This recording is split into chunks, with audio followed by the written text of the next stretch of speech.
Welcome to doctor Sushil spotlight. या लेक्चरमध्ये आपण जॉग्राफी NCERT क्लास 8 जे आहे त्याचं क्विक रिव्हिजन पार्ट 2 बघणार आहोत. डॉक्टर सुशील स्पॉटलाईटला टेलिग्रामवर फॉलो करण्यासाठी चॅनलची लिंक तुम्हाला डिस्क्रिप्शनमध्ये मिळेल आणि फेसबुकवर याच नावाचा आपला डॉक्टर सुशील स्पॉटलाईट नावाचा ग्रुप आहे. तर पहिलं चॅप्टर जे आहे याच्यातलं ते आहे इंडस्ट्रीज आणि सेकंडरी इंडस्ट्रीज ज्या काही असतात तिच्यामध्ये ज्या सेकंडरी ॲक्टिव्हिटीज ज्या काही आपण बघतो तिच्यामध्ये मेन जे आहे ते मॅन्युफॅक्चरिंग आहे. मॅन्युफॅक्चरिंग काय करतं, जो कच्चा माल असतो त्या कच्च्या मालाला ते एका फाईन प्रोडक्टमध्ये चेंज करून टाकतात. जसं pulp into paper, cotton into cloth म्हणजे कापसापासून कापड तयार करणे, ना झाडांचा पल्प असतो त्याच्यापासून कागद तयार करणे. आता इंडस्ट्री जी आहे ती इकॉनॉमिक ॲक्टिव्हिटीचंच खूप महत्त्वाचं काम करत असते. म्हणजे आयर्न स्टील इंडस्ट्री आपल्याकडं आहे. त्याच्यानंतर मिनरलचं एक्स्ट्रॅक्शन करणारं जे काही एक्स्ट्रॅक्शन ऑफ कोल आहे, कोल मायनिंग, खदान आहे ना, खाणकाम जे आहे. त्याच्यानंतर सर्व्हिसेस, टुरिझम इंडस्ट्री जी आहे, सर्व्हिस सेवा क्षेत्र, तर तेही आपल्यासाठी महत्त्वाचं आहे. आता क्लासिफिकेशन बघूयात आपण. ह्या ज्या इंडस्ट्रीज असतात म्हणजे उद्योगांचं क्लासिफिकेशन की उद्योग आपल्या इथं कशा पद्धतीने वर्गीकृत केलेले आहेत. सगळ्यात पहिलं कच्च्या मालावर आधारित असणारे उद्योग. आता याच्यामध्ये ॲग्रो बेस म्हणजे कृषी बेस्ड असणारे, कृषीवर आधारित म्हणजे याच्यामध्ये झाडं असतील, प्राणी असतील, त्याच्यापासून जे काही रॉ मटेरियल येतं त्याच्यावर आधारित असणारे उद्योग. मग लेदरवाला असेल, डेअरीचा असेल, त्याच्यानंतर अन्न प्रक्रिया आहे. त्याच्यानंतर मिनरल बेस्ड उद्योग. मिनरल बेस्ड जे आहे ते प्रायमरी इंडस्ट्रीज ज्याच्यामध्ये ना दुसऱ्या एका इंडस्ट्रीवर फीडअप करणारे, कच्चा माल मिनरल घेऊन मग त्याच्यावर काम करणारे. त्याच्यानंतर मरीन बेस्ड, तर समुद्र आणि त्याच्याशी रिलेटेड ज्या काही ॲक्टिव्हिटीज याच्यात होतात ते मरीन बेस्ड आहेत. फॉरेस्ट बेस म्हणजे फॉर एक्झाम्पल लाकूड जे आहे, फर्निचर, त्याच्यापासून पेपर तयार करणे, त्याच्यानंतर लाकडापासून पेपर करणे, फर्निचर करणे, फार्मास्युटिकल्स, तर हे फॉरेस्ट जंगलावर आधारित असणारे उद्योग. त्याच्यानंतर साईजनुसार जर तुम्ही उद्योग बघितले तर सगळ्यात महत्त्वाचं जे असतं ते म्हणजे काय की तिच्यामध्ये किती भांडवल तुम्ही अडकवलेलं आहे, कॅपिटल किती आहे, नंबर ऑफ पीपल, किती लोक तिथं काम करतात, आणि व्हॉल्यूम ऑफ प्रोडक्शन म्हणजे तिच्यात उत्पादन किती होतं. मग आता स्मॉल स्केल इंडस्ट्री जी आहे हिच्यामध्ये कॉटेज किंवा हाऊसहोल्ड इंडस्ट्री असतात हा ना, आणि त्याच्यामध्ये मग छोटे छोटे जे काही आहे की बास्केट विविंग असेल, बास्केट बनवणं, पॉटरी बनवणं, असे जे आहेत ते, किंवा कमी भांडवलामध्ये आणि तंत्रज्ञानाचा वापर करून सिल्क विविंग आहे म्हणजे जे आपलं सिल्क असतं त्याच्यापासून विणकाम करणं. त्याच्यानंतर अन्न प्रक्रिया उद्योग याच्यामध्ये येतात. तर ह्या स्मॉल स्केलमध्ये ह्या गोष्टी आहेत. लार्ज स्केलमध्ये काय येतं, लार्ज स्केलमध्ये तुम्हाला ऑटोमोबाईल किंवा हेवी मशिनरी ज्या असतात त्या सगळ्या लार्ज स्केलमध्ये येतात. आता मालकी हक्कानुसार ज्या काही जर तुम्ही इंडस्ट्रीचं वर्गीकरण केलं तर तिच्यामध्ये खाजगी सगळ्यात पहिलं येतं ते म्हणजे खाजगी. त्याच्यानंतर दुसरं जे आहे ते म्हणजे सरकारी, स्टेट ओन किंवा पब्लिक सेक्टर. तिसरं असतं जॉईंट सेक्टर, ज्याला PP मॉडेल तुम्ही बघत असता, प्रायव्हेट पण राहील आणि सरकारी पण राहतील, जॉईंट सेक्टर. आणि किंवा कोऑपरेटिव्ह, सहकारी संस्था आपल्या, की ज्याच्यामध्ये त्यांचा मालकी हक्क आणि त्या चालवण्याचा अधिकार उत्पादकांकडे असतो किंवा कच्चा माल सप्लाय करणाऱ्यांकडे असतो किंवा दोघांकडे असतो. उदाहरण काय आहे तर गुजरातमधलं आनंद मिल्क युनियन लिमिटेड, सुधा डेअरी जी आहे तर ते आहे. त्याच्यानंतर आता एखादा उद्योग एखाद्या एरियामध्ये राहतो तर तो नेमका कुठं उभारला गेला पाहिजे त्याच्यासाठी काही घटक कारणीभूत असतात. तर ते कुठले कुठले आहे, factors affecting location of industry. 1 कच्चा माल, रॉ मटेरियल. 2 लेबर, मजूर मिळतील का. 3 भांडवल आहे का.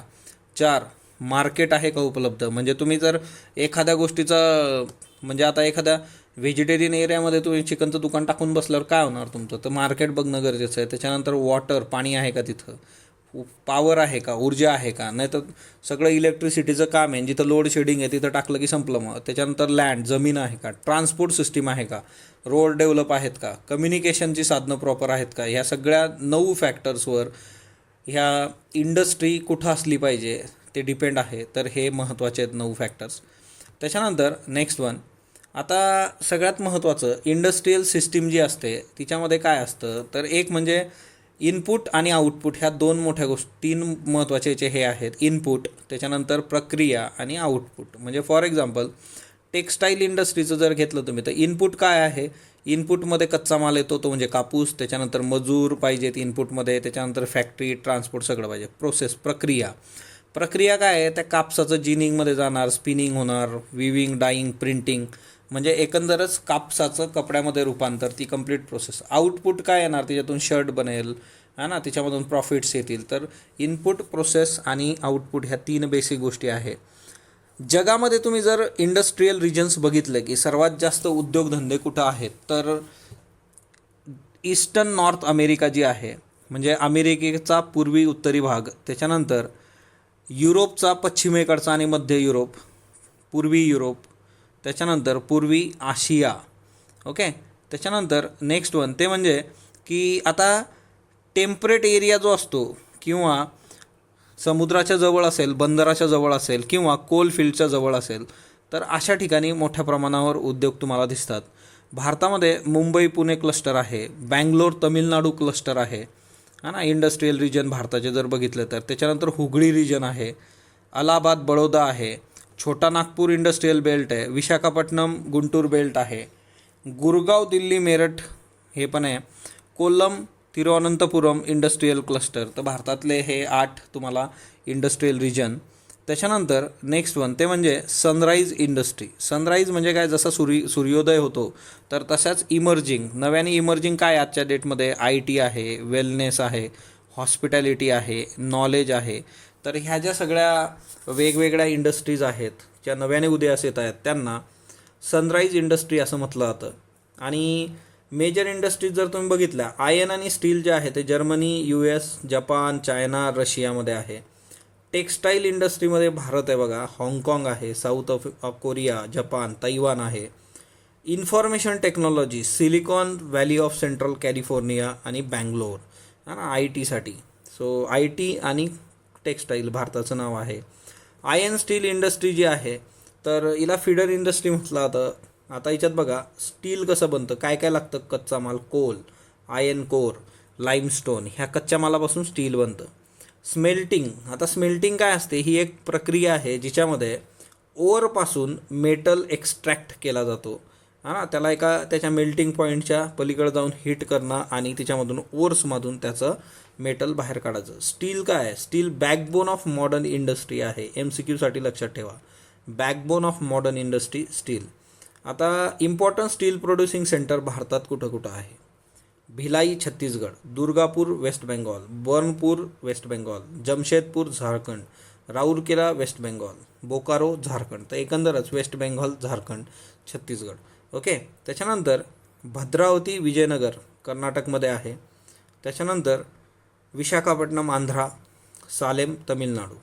ओके, तर टिपिकली तुम्हाला हे प्लेसेस आणि त्याची राज्य किमान माहीत पाहिजे. जमशेदपूर जे आहे 1947मध्ये इथं फक्त टिस्को होतं. आता Tata Iron and Steel Company Limited, TISCO 1907मध्ये सुरू झाली होती. याला साक्षी जे आहे असं ॲट साक्षी, आता त्याचं नाव नंतर काय झालं, जमशेदपूर. याचा अर्थ काय, जमशेदपूरचं आधीचं नाव जे आहे ते साक्षी असं नाव होतं. जमशेदपूर हा कन्व्हिनियंट लोकेशन आहे आयर्न स्टील करता भारतामध्ये. आणि याला कोल जो मिळतो तो झरिया कोल फील्ड जे आहेत तिथून, म्हणजे कोळसा जो लागतो या सगळ्यांसाठी, कारण स्टीलमध्ये त्याची गरज आहे, आणि झरिया कोल फील्डपासून येतं. आता कुठल्या नद्यांच्या कॉन्फ्लुएन्सवर आहे, तर सुबर्णरेखा नावाची नदी आहे वेस्ट बेंगॉल, झारखंड, ओडिसा, आणि खरकई नावाची नदी आहे झारखंडमधली. तर या 2 नद्यांचा संगम जो आहे त्या तिथं हे सगळं आहे. तर सुबर्णरेखा आणि करखाई. त्याच्यानंतर इंडस्ट्रीयल प्लांट्स जे आहेत टिस्को नंतर मग तिथं आले, केमिकल्स, लोकोमोटिव्ह पार्ट आले, ॲग्रिकल्चर इक्विपमेंट मशीन आल्या, टीन प्लेट आल्या, केबल वायर आलं. मग जमशेदपूरमध्ये असं सगळं भरपूर आहे. ऑलमोस्ट जवळपास सगळे सेक्टर इंडियन इंडस्ट्रीचे depend on heavy iron and steel industry. आणि त्याच्या बेसिक इन्फ्रास्ट्रक्चर, म्हणजे साधी गोष्ट आहे, तुम्हाला कुठली कंपनी सुरू करायची असेल बेसिक पायाभूत सुविधांसाठी आयर्न आणि स्टील लागतं, है ना.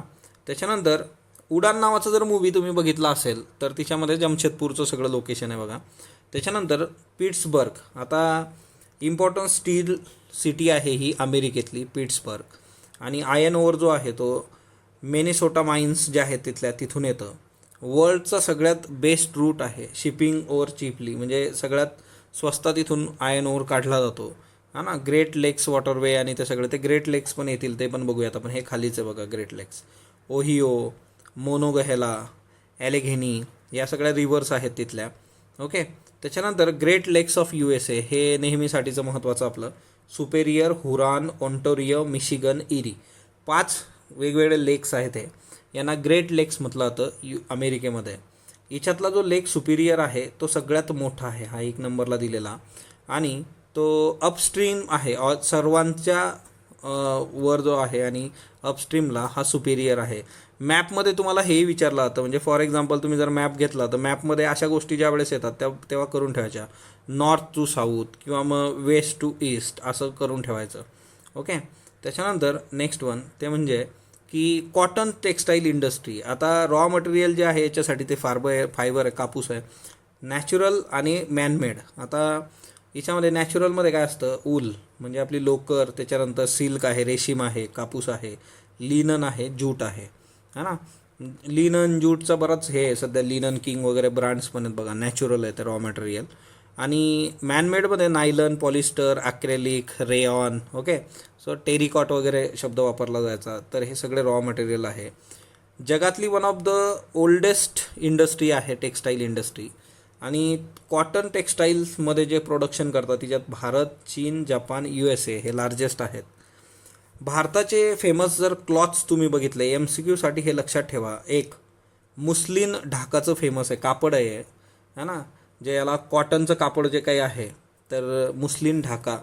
चिंटेन्स हे मसुलीपट्टणमचं आहे. कलिकोज कलिकतचं आहे. गोल्ड जे आहे ते बुरहानपूर, सुरत, वडोदरा. तर हे 4 प्रकारचे कापडं कॉटन क्लॉथ्स भारतातले फेमस, मुस्लिन, चिंटेज, कलिकत, गोल्ड. आणि जगभरात त्यांच्या क्वालिटी आणि डिझाईनसाठी ते ओळखले जातात. पहिली सक्सेसफुल मेकनाइज टेक्स्टाईल मिल जी होती ती मुंबईत 1854मध्ये उभारण्यात आली आणि नंतर तिने वर्क केलं. बघा इथं पहिले सक्सेसफुल आहे, यशस्वीरित्या वर्क करणारी. याच्या आधीही प्रयोग झालेले आहेत, तेही आपण बघूयात. आता मुंबईमध्येच एवढी टेक्स्टाईल इंडस्ट्री का आली? 1 मुंबईचं जे क्लायमेट आहे तर ते उष्ण पण आहे आणि ह्युमिड आहे, मॉइस्ट क्लायमेट आहे. त्याच्यानंतर इथं बंदरसुद्धा आहे, आयात निर्यातीसाठी सोपं आहे, कच्चा माल उपलब्ध आहे आणि इथं कौशल्य असणारे मजूरसुद्धा आहेत. आणि त्याच्यामुळे रॅपिड डेव्हलपमेंट इथं झाली, इंडस्ट्रियलायझेशन झालं, एक्सपान्शन झालं, लोक आली, विकास झाला. ओके. त्याच्यानंतर महाराष्ट्र आणि गुजरात या 2 राज्यांमध्ये ह्युमिड क्लायमेट म्हणजे दमट हवामानामुळे टेक्स्टाईल इंडस्ट्री मोठ्या प्रमाणात वाढली. पण आता जे याच्यामध्ये काय आहे ना की ह्युमिडिटी जी आहे ती आर्टिफिशियली सुद्धा क्रिएट करता येते, ज्याच्यामुळे जो काही रॉ कच्चा माल असतो, कापूस असतो, तो प्युअर राहतो आणि त्याचं वेट लूज होत नाही. अदरवाईज जर ह्युमिडिटी नसली तर उष्णतेमुळे कापसाचं वजन दिवसेंदिवस कमी होत जातं, है ना. मग आता हे आर्टिफिशियली कृत्रिमरित्या सुद्धा दमट हवामान तयार करता येतं. म्हणून कोइंबतूर, कानपूर, चेन्नई, अहमदाबाद, मुंबई, कोलकाता, लुधियाना, पुडुचेरी, पानिपत भरपूर ठिकाणी तुम्हाला हे असे प्रयोग दिसतील. त्याच्यानंतर पहिली जी टेक्स्टाईल मिल होती देशातली ती फोर्ट ग्लोस्टर कोलकाताच्या जवळ होती 1818मध्ये. ती काही दिवसानंतर बंद आली होती. म्हणून आपण जे आता बघितलं 1854 ती पहिली सक्सेसफुल आहे, यशस्वीरित्या चालणारी. आणि जवळपास 1/3 इंडियन टेक्स्टाईल प्रोडक्शन जे आहे ते एक्सपोर्ट होतं, निर्यात केली जाते. जेवढं काही कापड तयार होतं तर 1/3 जे आहे तर ते एक्सपोर्ट केलं जातं. अहमदाबाद बघा, अहमदाबाद हे साबरमती नदीच्या किनाऱ्यावर आहे. इथली पहिली मिल 1859मध्ये आली आणि याला मँचेस्टर ऑफ इंडिया म्हटलं जातं अहमदाबादला, कारण मुंबईनंतर लार्जेस्ट टेक्स्टाईल सिटी आहे ती. आता फॅक्टर्स काय महत्त्वाचे आहेत की इथं असं काय घडलं? 1 तर कॉटन ग्रोईंग एरिया फार जवळ आहे इथून, कापसाचं प्रोडक्शन करणारं सगळा जो रिजन आहे. त्याच्यानंतर इथलं जे काही वातावरण आहे ते स्पिनिंग विविंग म्हणजे त्याच्यावर प्रोसेस कापसावर प्रोसेस जी होते त्यासाठी पोषक आहे. त्याच्यानंतर लँड इथं म्हणजे फ्लॅट लँड जी आहे, फ्लॅट टेरन आहे, म्हणजे सपाट भूभाग असल्यामुळे जमीन प्रॉपरली मिळते इंडस्ट्रीसाठी.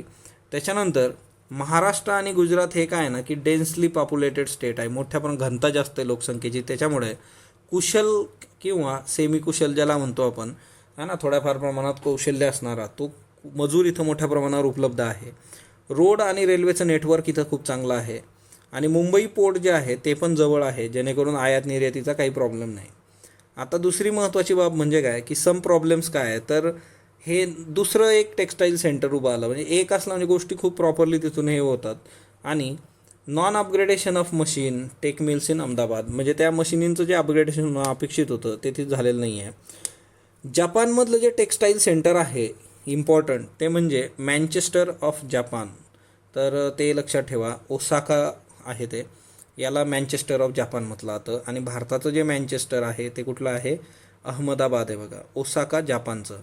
आता इथं पण काय फॅक्टर्स आहेत, तर प्लेन एरिया आहे इथला, लँड अवेलेबल होते, वॉर्म ह्युमिड क्लायमेट आहे, रिव्हर योडो इथं आहे, सफिशियंट वॉटर आहे, लेबर आहे, लोकेशन ऑफ पोर्ट आहे, त्याच्यामुळे मग सगळ्या गोष्टी होतात. ओसाका इंडस्ट्री जी आहे तिला रॉ मटेरियल जे येतं ते इजिप्त, इंडिया, चायना, USA. आता याच्यात लक्षात ठेवा, जपानमधल्या टेक्स्टाईल ओसाका इंडस्ट्रीला कम्प्लिटली आयातीवर निर्भर राहावं लागतं.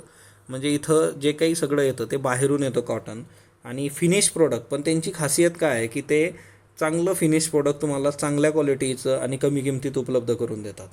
ओके. त्याच्यानंतर टेक्स्टाईल मिल जी आहे ती रिप्लेस केलेली आहे. म्हणजे आताच्या काळामध्ये बऱ्याचशा टेक्स्टाईल मिल सगळ्या रिप्लेस झाल्या. आयर्न आणि steel, machinery, ship building, automobile, electric equipment, cement, है ना. ते लालबाग परळ नावाचे मूवी वगैरे तुम्ही बघितला असेल. तर नंतरच्या काळात मिलची कंडिशन खराब झाली. इन्फॉर्मेशन टेक्नॉलॉजी जी आहे की याच्यात काय असतं की इन्फॉर्मेशनचं साठवणूक करणे, त्याच्यावर प्रक्रिया करणे, त्याला डिस्ट्रीब्यूट करणे, हे काम असतं इन्फॉर्मेशन टेक्नॉलॉजीचं. आता technical, political, socio economical events जे आहेत त्याच्यामुळे हे खूपच ग्लोबली वर्क होतं आहे. आणि सिलिकॉन व्हॅली, कॅलिफोर्निया, बँगलोर हे त्याचे हब्स आहेत. आता सिलिकॉन प्लेटियू जो आहे तो बँगलोरला म्हटलं तर सिलिकॉन प्लेटियू म्हणजे सिलिकॉनचं पठार. जसं ते कॅलिफोर्नियामध्ये सिलिकॉन व्हॅली तर ते बँगलोरशी कम्पेअर केलं जातं, हा ना, कारण हे डेक्कनच्या प्लेटियूवर आहे म्हणून याला सिलिकॉन प्लेटियू म्हणतात. आणि इथं जे आहे ते माइल्ड क्लायमेट असतं through out the year. Educational institute खूप आहेत इथं, IT कॉलेजेस वगैरे भारतातले. त्याच्यानंतर dust free, low rents, low cost living आहे, खूप जास्त पैसा लागत नाही. कर्नाटक गव्हर्नमेंटनी पहिल्यांदा IT पॉलिसी 1992मध्ये अनाऊन्स केली होती. त्याच्यानंतर स्किल्ड वर्कर मोठ्या प्रमाणावर इथं उपलब्ध आहे. आता सिलिकॉन व्हॅलीचा जर तुम्ही विचार केला तर सांता क्लेरा व्हॅली जी आहे त्याचा हा भाग आहे. आणि रॉकी माउंटेन्स जो आहेत नॉर्थ अमेरिका, उत्तर अमेरिकेतले, तिथं हे आहे. इथलं सिलिकॉन व्हॅलीचं टेम्परेट क्लायमेट आहे. त्याच्यानंतर सायंटिफिक टेक्नॉलॉजिकल सेंटर जी आहेत जगातली ती इथं जवळ आहे. रस्ते चांगले आहेत, विमानतळं आहेत, है ना, मार्केट, लेबर, सगळ्याच गोष्टी. त्याच्यानंतर मग बाकीच्या सिटी पण आहेत, मुंबई, नवी दिल्ली, हैदराबाद, चेन्नई, गुरगाव, पुणे, तिरुवनंतपुरम, कोची, चंदीगड, याही सगळ्या ठिकाणी तुम्हाला IT सेक्टर बघायला मिळतो. मला एक गोष्ट सांगा, गुरगाव चर्चेमध्ये असतं मधून, हे कशामुळे असतं चर्चेत सांगा बरं जरा. त्याच्यानंतर next one, human resource ministry of HRD, मानव संसाधन मंत्रालय 1985मध्ये अस्तित्वात आलं. आणि हे कशासाठी होतं की लोकांचं कौशल्य अजून विकसित करण्यासाठी हे आलं होतं. आणि पॉप्युलेशन जी आहे ती एक्स्ट्रीमली अनइव्हन डिस्ट्रीब्युशन आहे आपल्या इथं. जवळपास 90% लोक हे 10% जमिनीवर राहतात आणि बाकीचं जे आहे तिथं मग फार कमी प्रमाणात ते आहे. आणि जवळपास 3/4 जर तुम्ही लोकसंख्या बघितली म्हणजे जवळपास 75% लोकसंख्या जगाची ती आशिया, आफ्रिकामध्ये राहते. 60% जगाचे लोक जे आहेत ते फक्त 10 देशांमध्ये राहतात. हे 10 देश कुठले, तर एक चीन, Bharat, USA, Indonesia, Brazil, Pakistan, Nigeria, Bangladesh, Russia आणि जपान. तर ह्या 10 देशांमध्ये जगातले 60% लोक राहतात, तर हे लक्षात घ्या. त्याच्यानंतर डेन्सिटी, वर्ल्ड्स ॲव्हरेज जे आहे जवळपास 51 लोक पर स्क्वेअर किलोमीटर आहे. भारताचा जो आहे ते 382 स्क्वेअर पर किलोमीटर. आता हे 2011नुसार काही चेंजेस असले तर ते एकदा चेक करून घ्या, कारण NCERT 2005 आणि त्याच्यानंतर फार अपडेट नाही आहे काही ठिकाणी. फॅक्टर अफेक्टिंग पॉप्युलेशन डिस्ट्रीब्युशन, आता लोकसंख्या डिस्ट्रीब्यूट होण्यासाठीचे फॅक्टर्स काय महत्त्वाचे आहेत. एक टोपोग्राफी, तो एरिया जो भूभाग वगैरे सगळं कसं आहे, वातावरण कसलं आहे तिथं, क्लायमेट, तिथली जमीन कशी आहे, पाणी आहे का, मिनरल्स आहेत का. तर ह्या काही बेसिक गोष्टी आहेत. ह्या सोडल्या तर सोशल म्हणजे शिक्षण आहे का, स्वास्थ्य आहे का, घरं आहेत का तिथं प्रॉपर राहायला आणि त्या सगळ्या गोष्टी. कल्चरल म्हणजे वाराणसी, व्हॅटिकन सिटीसारखे उदाहरण आहे. इकॉनॉमिकल, इंडस्ट्रियल एरिया, हेही काही कारणं आहे ज्याच्यामुळे पॉप्युलेशन डिस्ट्रीब्युशन जे आहे ते अफेक्ट होत असतं. दुसरी महत्त्वाची बाब, आता पॉप्युलेशन चेंज जे आहे म्हणजे जवळपास पॉप्युलेशन जी आहे ती 1800 पर्यंत अशी स्टेडिली ग्रो होत होती, स्लोली होत होती. है ना, बर्थ डेट रेट जे होते ते खूप जास्त होते, म्हणजे जन्मदर मृत्यूदर खूप जास्त होता. 1804मध्ये जवळपास 1 बिलियन आपली सगळी जगाची लोकसंख्या झाली होती. 1959मध्ये 3 बिलियन झाली. 1999मध्ये 6 बिलियन झाली. हे पॉप्युलेशन एक्सप्लोजन आहे. बर्थ रेट तुम्हाला माहीत आहे, 1000च्या मागे एक live birth. Death rate same, 1000च्या मागे एक नंबर ऑफ डेथ्स. त्याच्यानंतर स्थलांतर, लोक इन अँड आऊट, एका एरियातून दुसरीकडे जातात, दुसऱ्या एरियातून ते एखाद्या एरियात येतात. सो नॅचरल ग्रोथ रेट काय असतो? नॅचरल ग्रोथ रेट म्हणजे जन्मदर आणि मृत्यूदरातला फरक, म्हणजेच नैसर्गिक वाढ दर. आता काही देश असे असतात की त्या देशांमध्ये डेथ रेट, मृत्यूदर जो असतो तो कमी कमी होणार असतो. त्याच्यामुळे तो जो पिरॅमिड असतो तो पिरॅमिडच एकंदरच रुंद असतो, ब्रॉड असतो. कारण यंग ग्रुप जो असतो की जे तरुण लोक असतात ते तिथं सर्वाईव्ह होतात मोठ्या प्रमाणात. आणि हा जो पिरॅमिड आहे तो भारताचा पिरॅमिड आहे. आणि तो आपल्याला माहीत पाहिजे की याच्यामध्ये एक्सपांडिंग लेबर फोर्स, मोठ्या प्रमाणावर तुम्हाला लेबर फोर्स अवेलेबल असते. तर हा तुम्ही बघू शकता की याच्यामध्ये भारतासाठीचा आहे की जास्त लोक सर्वाईव्ह होतात, त्याच्यामुळे बऱ्यापैकी हा ॲस्पेक्ट जो आहे तो ब्रॉड आहे. याच्या आधीचा जो होता की ज्याच्यामध्ये, आता याच्यात कसं आहे ना की बर्थ रेट आहे, ठीक आहे, बर्थ रेट आहे वाढतोय, डेथ रेट जो आहे तो कमी होतोय. आधीचा जो होता आपला, तर त्या केसमध्ये बर्थ रेट पण जास्त होता आणि डेथ रेट म्हणजे मृत्यूदर जन्मदर दोन्ही खूप जास्त आहेत, म्हणून हा इतका टॅपरिंग आहे. ओके, भारताच्या बाबतीतच नाही आहे, भारताच्या बाबतीत हा मध्ये जो होतो तो ब्रॉड होऊन जातो. त्याच्यानंतर तिसरं एक्झाम्पल जे आहे ते जापानसारख्या देशाचं आहे की याच्यामध्ये जन्मदर पण खूप कमी असतो आणि त्याच्यामुळे याचा जो बेस असतो तोच नॅरो असतो, कारण जन्मदरच कमी आहे. Decrease death rate, death rate पण कमी झालेला आहे इथं, मृत्यूदर कमी आहे, त्याच्यामुळे खूप लोक, म्हातारी जी लोकं असतात ती खूप वाढलेली आहे तिथं.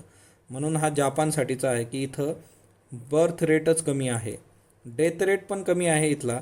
आणि त्याच्यामुळे काय होतं, डेथ रेट कमी असल्यामुळे हे बऱ्यापैकी ब्रॉड आहे आणि वरती म्हातारी लोकांची संख्या वाढत चाललेली. तर हे जे स्ट्रक्चर आहे हे जापानचं आहे. तर हे वेगवेगळे 3 स्ट्रक्चर आपण बघितलेले आहेत, हे लक्षात ठेवा. आणि हिच्यामध्ये एक महत्त्वाची बाब अशी आहे की भारताच्या बाबतीमध्ये हा जो तरुण वर्ग आपल्याकडला लाभलेला आहे, जर तो सकारात्मक असेल तर तो देशाचं, नेशनचं भविष्य बदलू शकतो. त्याला कुशल बनवणं, त्याच्यामध्ये स्पिरिट जागवणं, ह्या गोष्टी गरजेच्या आहे. तो रिसोर्स, मानव संसाधन भारताकडे आहे आणि त्याला कौशल देऊन संधी उपलब्ध करून देणं ही काळाची गरज आहे.